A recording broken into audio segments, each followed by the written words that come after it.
words of sympathy leader. No Colin Seanad Ardagh.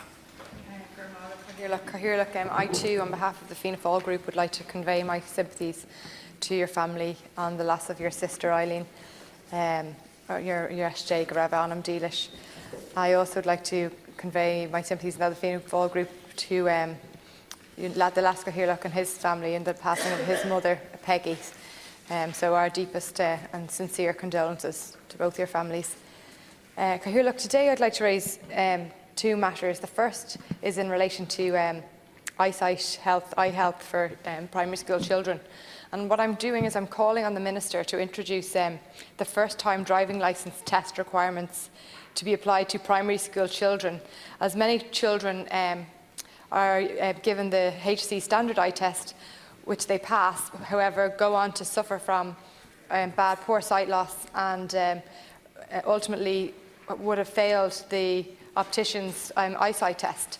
I was approached by a mother of a 5-year-old whose son has sensory and anxiety issues. She let the school know about this before the eye test happened, and 6 months later, after having the eye test, heard nothing from the school or the HSE in relation to how her child got on. As time passed, her child still presented with serious sight issues and a lot of anxiety going to school. So she brought the child to Specsavers or to the opticians, and it turned out the child was in fact long-sighted.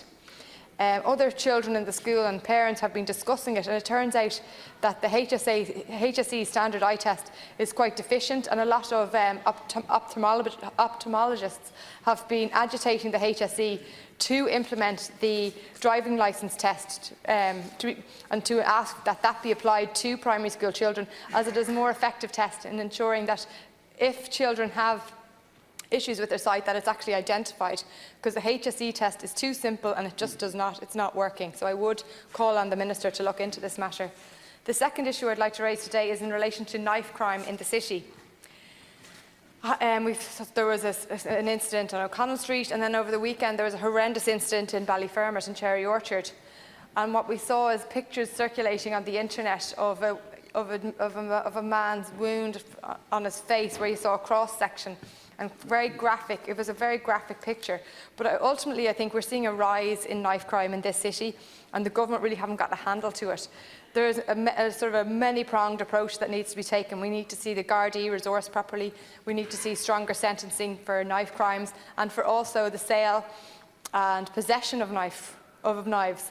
I think the guards obviously also need to be protected. It's very daunting and scary and dangerous for Gardaí when approaching large gangs of youths like this, because they really just do not know what the outcome will be and how aggressive the situation will be. So I'm calling on a serious debate in this House on knife crime in the city, because it's gone up and it's an epidemic, and we need to be very worried. It's in the UK, the increase in knife crime was described as a public health epidemic, and I think we need to look at it in the same way.